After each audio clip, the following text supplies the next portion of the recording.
Dear students, मैं संदीप सिंह, प्रवक्ता भौतिक विज्ञान एग्जाम स्पेशल JPIC में आपका स्वागत है। प्रिय विद्यार्थियों, आज के इस सेशन में हम लोग पार्ट 4 वीडियो लेकर के आए हुए हैं। वैद्युत आवेश तथा क्षेत्र का पार्ट 4 वीडियो आज आपको इस सेशन में बताया जाएगा।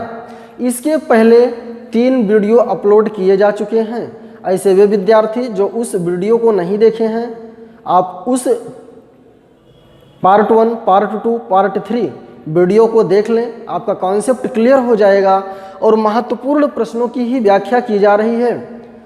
जैसे यदि हम आज के सेशन की बात करें तो हम 5 प्रश्नों को रखे हैं। इन 5 प्रश्नों में से आपको निश्चित रूप से बोर्ड परीक्षा में प्रश्न मिल ही जाएंगे। तो आइए आज के इस सेशन की शुरुआत करते हैं। पहला प्रश्न है, वैद्युत द्विध्रुव से आप क्या समझते हैं? इसे इलेक्ट्रिक डाइपोल कहते हैं। क्या कहते हैं? इलेक्ट्रिक डाइपोल कहते हैं। इलेक्ट्रिक डाइपोल क्या होता है, तो हम लोग इसकी चर्चा करेंगे। देखिए, वैद्युत द्विध्रुव क्या है? बराबर और विपरीत आवेश। बराबर और विपरीत आवेश यदि अल्प दूरी पर रखे गए हैं तो इस निकाय को वैद्युत द्विध्रुव कहते हैं। इस निकाय को वैद्युत द्विध्रुव कहते हैं। देखिए, यदि हम चित्र के माध्यम से समझें तो जैसे -Q है और ये क्या है? +Q है। क्या है? बराबर और विपरीत आवेश हैं। मान लिया कि इनके बीच की दूरी 2L है। ये बिंदु A है और ये बिंदु B है। तो यही क्या कहलाएगा? वैद्युत आवेश कहा जाएगा। सॉरी, इसे क्या कहेंगे? वैद्युत द्विध्रुव आघूर्ण कहेंगे। क्योंकि यहाँ पर क्या है? बराबर और विपरीत आवेश। इसकी डेफिनेशन ही यही है, opposite and equal charges putting in some distance is called the electric dipole. तो -Q है और +Q आवेश है। इसके हम लोग दिशा देखेंगे तो माइनस आवेश से प्लस आवेश की ओर दिशा होती है। किसकी? वैद्युत द्विध्रुव आघूर्ण की। वैद्युत द्विध्रुव आघूर्ण की। अब देखिए, यहाँ से हम एक और प्रश्न बनाने का चल रहे हैं कि वैद्युत द्विध्रुव आघूर्ण की दिशा क्या होती है। तो वैद्युत द्विध्रुव आघूर्ण की दिशा -Q चार्ज से +Q चार्ज की ओर होती है। ये एक प्रश्न आपका तैयार हो गया, जो कि बेहद ही महत्वपूर्ण प्रश्न है। वैद्युत द्विध्रुव आघूर्ण का सूत्र क्या होता है? वैद्युत द्विध्रुव आघूर्ण को P से प्रदर्शित करते हैं और किसी वैद्युत द्विध्रुव के निकाय का एक आवेश और उसके बीच की दूरी का जो गुणनफल होता है उसे ही हम क्या कहते हैं? वैद्युत द्विध्रुव आघूर्ण कहते हैं। सूत्र भी क्लियर हो गया। मात्रक देख लेते हैं। देखिए, भौतिक विज्ञान में हम जिन भौतिक राशियों को पढ़ते हैं उसके बारे में 2-3 बातें अवश्य रूप से उनके बारे में हम लोग जानते हैं कि वह भौतिक राशि सदिश होगी कि अदिश होगी। वह भौतिक राशि का विमीय सूत्र क्या होगा? उस भौतिक राशि का मात्रक क्या होगा? तो देखिए, QL है। यदि हम इसके विमीय सूत्र की चर्चा करें तो Q बराबर क्या होता है? 2 क्या है? विमाहीन राशि है। 2 क्या है? विमाहीन है। Q बराबर AT और इसका क्या हो जाएगा? L हो जाएगा। तो ये क्या हो गया? विमीय सूत्र हो गया। ये क्या हो गया? विमीय सूत्र हो गया। इसका मात्रक एक Q है और AL है। कूलाम इंटू मीटर हो जाएगा। कूलाम इंटू मीटर हो जाएगा। आपने देखा कितने प्रश्न तैयार हो गए। तो यहाँ से ये भी पूछा जा सकता है, वैद्युत द्विध्रुव आघूर्ण का विमीय सूत्र क्या होता है? तो क्या होता है? ATL या LTA। इसके क्रम को बदलने से कोई फर्क नहीं पड़ेगा। और इसका जो मात्रक होता है वो क्या होता है? सेंटीमीटर होता है। इसका मात्रक क्या होता है? सेंटीमीटर होता है। तो ये आपने देखा कि किस प्रकार से हमने इसकी विस्तृत व्याख्या कर दिया। वैद्युत द्विध्रुव से आप क्या समझते हैं? निश्चित रूप से आपको बोर्ड परीक्षा में यही सारे प्रश्न इसी प्रकार से आपको मिलेंगे। यदि आप इस चैनल के माध्यम से जुड़े रहेंगे तो आपको पूर्ण लाभ होगा। अगले प्रश्न की हम लोग की ओर चलते हैं। एप्सिलॉन नॉट का विमीय सूत्र याद कीजिए। देखिए प्रश्न पूछा गया, कई बार बोर्ड परीक्षा में पूछा गया है प्रश्न। एप्सिलॉन नॉट का विमीय सूत्र क्या होगा? देखिए विमीय सूत्र को लिखने के लिए हम लोग क्या करते हैं? सबसे पहले एक ऐसा सूत्र लिखते हैं जिसमें उस भौतिक राशि का समावेश हो। तो हम लोग कूलाम का नियम में जानते हैं F बराबर 1/4 pi epsilon not Q1 Q2 बटे R स्क्वायर। अब यहाँ पर यही क्या है? ये एप्सिलॉन नॉट है। यहाँ पर क्या है?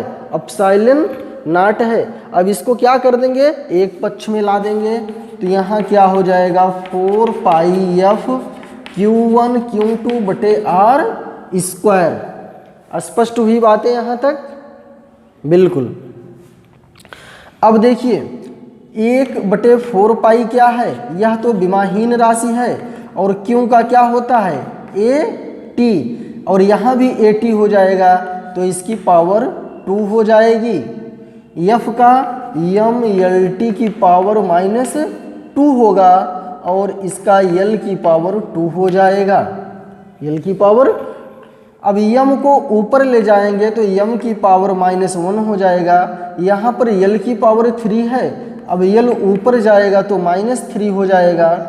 देखिए T जब ऊपर जाएगा तो +4 हो जाएगा और A की पावर 2 है। A की पावर क्या है? 2 है। तो ये आप देख रहे हैं, ये आपने देखा कि यही क्या हो गया? एप्सिलॉन नॉट का विमीय सूत्र हो गया। अब दूसरा प्रश्न आता है कि एप्सिलॉन नॉट को क्या कहते हैं? एप्सिलॉन नॉट को क्या कहते हैं? एप्सिलॉन नॉट को क्या कहते हैं? निर्वात की वैद्युतशीलता है। निर्वात की वैद्युतशीलता है। अच्छा, यदि सिर्फ एप्सिलॉन होता यहाँ पर सिर्फ एप्सिलॉन होता तो इसे क्या कहते हैं? इसे हम माध्यम की वैद्युतशीलता कहते हैं। इसे क्या कहते हैं? माध्यम की वैद्युतशीलता कहते हैं। और एक बहुत बेहद महत्वपूर्ण संबंध होता है एप्सिलॉन और एप्सिलॉन नॉट में। वो क्या है? एप्सिलॉन बराबर एप्सिलॉन नॉट इंटू के। इसको आप बिल्कुल याद रखेंगे। एप्सिलॉन बराबर एप्सिलॉन नॉट इंटू के। एप्सिलॉन बराबर एप्सिलॉन नॉट इंटू के हो जाएगा। जो बात समझ में आई? एप्सिलॉन बराबर एप्सिलॉन नॉट इंटू के, ये क्या है? इनके बीच में संबंध होता है। तो ये भी प्रश्न आपका क्लियर हो गया होगा। इसमें हम 4 से 5 प्रश्नों की, प्रत्येक प्रश्न में 4 से 5 प्रश्न की व्याख्या करते हैं, जो कि आपके बोर्ड परीक्षा में निश्चित रूप से यहीं से प्रश्न पूछे जाएंगे। आइए अगले प्रश्न की ओर चलते हैं। कूलाम का नियम किसके नियम का पालन करता है? मोस्ट इम्पॉर्टेंट नियम, इसको आप स्टार भी लगा लेंगे। कूलाम का नियम किसके नियम का पालन करता है? देखिए कूलाम के नियम में आप जानते हैं, देखिए ये प्लस क्यू आवेश है और ये क्या है? माइनस। मान लीजिए कि प्लस क्यू आवेश है। यहाँ पर क्या होता है? F यदि A है और ये B है तो force on B charge due to A charge, और यहाँ पर क्या लगता है? Force on A charge due to B charge. देखिए इसे क्या पढ़ते हैं? Force on A charge due to B charge. इसे क्या पढ़ते हैं? Force on B charge due to A charge. बातें स्पष्ट हुई? तो अब यहाँ पर ये दोनों बल क्या हैं? परिमाण में बराबर होते हैं, परिमाण में बराबर हैं, लेकिन इनकी दिशा क्या है? विपरीत है। दिशा क्या है? विपरीत है। तो बराबर बल जब विपरीत दिशा में लगते हैं तो उस नियम को क्या कहते हैं, आपको याद आ गया होगा। यही तो क्रिया प्रतिक्रिया का नियम है। यही किसका नियम है, क्रिया प्रतिक्रिया का नियम है। और जो क्रिया प्रतिक्रिया का नियम होता है इसे क्या कहते हैं, न्यूटन का तृतीय नियम। तो ये किसका नियम है, न्यूटन का तृतीय नियम। न्यूटन का तृतीय नियम। तो कूलाम का नियम किसके नियम का पालन करता है, न्यूटन के तृतीय नियम का पालन करता है। न्यूटन के तृतीय नियम का पालन करता है। ये बात बिल्कुल स्पष्ट हो गई होगी, ठीक। तो हम लोग अगले प्रश्न की व्याख्या करते हैं। रेखीय आवेश घनत्व क्या है, मात्रक सहित स्पष्ट कीजिए। आप जानते हैं 3 प्रकार की डेंसिटी पाई जाती है। एक तो लीनियर चार्ज डेंसिटी, दूसरा सरफेस चार्ज डेंसिटी और तीसरा वॉल्यूम चार्ज डेंसिटी। देखिए पहला क्या है, लेम्डा बराबर क्यू अपान एल। इसे क्या कहते हैं, charge per unit length. Charge per unit, charge per unit length. Lambda बराबर क्यू अपान एल। लेम्डा बराबर क्यू अपान एल। अब यहाँ से इसका मात्रक तो बहुत आसान है, क्या है, क्यू है और एल है। क्यू का मात्रक क्या होता है, आवेश है, तो इसका मात्रक कूलाम होता है। और एल है तो इसका मात्रक मीटर होता है। तो कूलाम इंटू मीटर हो गया, कूलाम इंटू मीटर हो गया।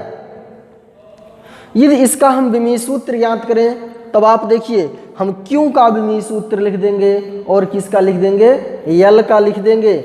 जब हम क्यू का लिखेंगे तो क्या हो जाएगा, ए टी, और एल का लिखेंगे तो बटे एल हो जाएगा। देखिए ए टी एल की पावर -1 हो जाएगी। इसी को आप ऐसे लिख सकते हैं, एल की पावर -1 टी ए। ये देखिए इसका विमीय सूत्र हो जाएगा। तो रेखीय आवेश घनत्व के बारे में आपने देखा। इसे क्या करना है, charge per unit length. Charge per unit length. आपको हम बताए कि घनत्व 3 प्रकार का होता है। एक रेखीय आवेश घनत्व जिसे लीनियर चार्ज डेंसिटी कहते हैं, दूसरे को सरफेस चार्ज डेंसिटी कहते हैं। इसे सिग्मा से प्रदर्शित करते हैं। सिग्मा बराबर क्यू अपान ए होता है। जहाँ पर एरिया होता है वहाँ पर इसका उपयोग हम लोग करते हैं। और जहाँ पर वॉल्यूम होता है वहाँ वॉल्यूम चार्ज डेंसिटी लगाते हैं। रो बराबर क्यू अपान बी लगाते हैं।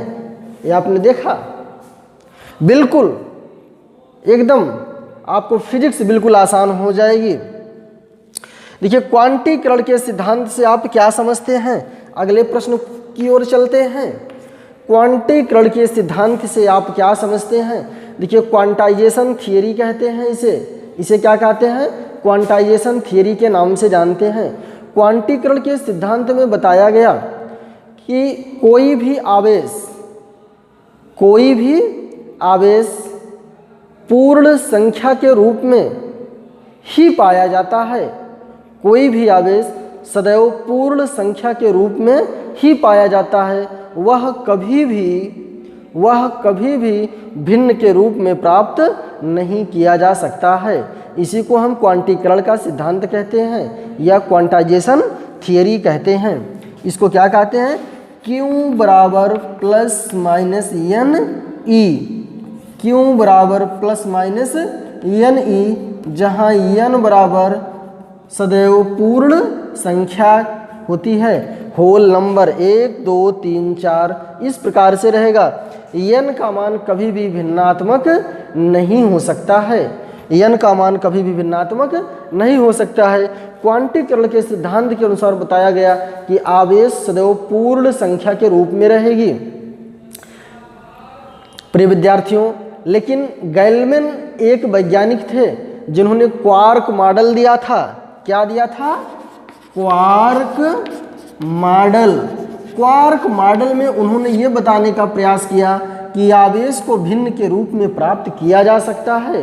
कि आवेश को भिन्न के रूप में प्राप्त किया जा सकता है, लेकिन वो कोई भी एक्सपेरिमेंटल तथ्य नहीं दे पाए, कोई भी प्रायोगिक उसको सिद्ध नहीं कर सके, जिनके कारण क्वार्क मॉडल जो था वो क्या हो गया, फेल्योर थ्योरी थी गैलेमिन महोदय का।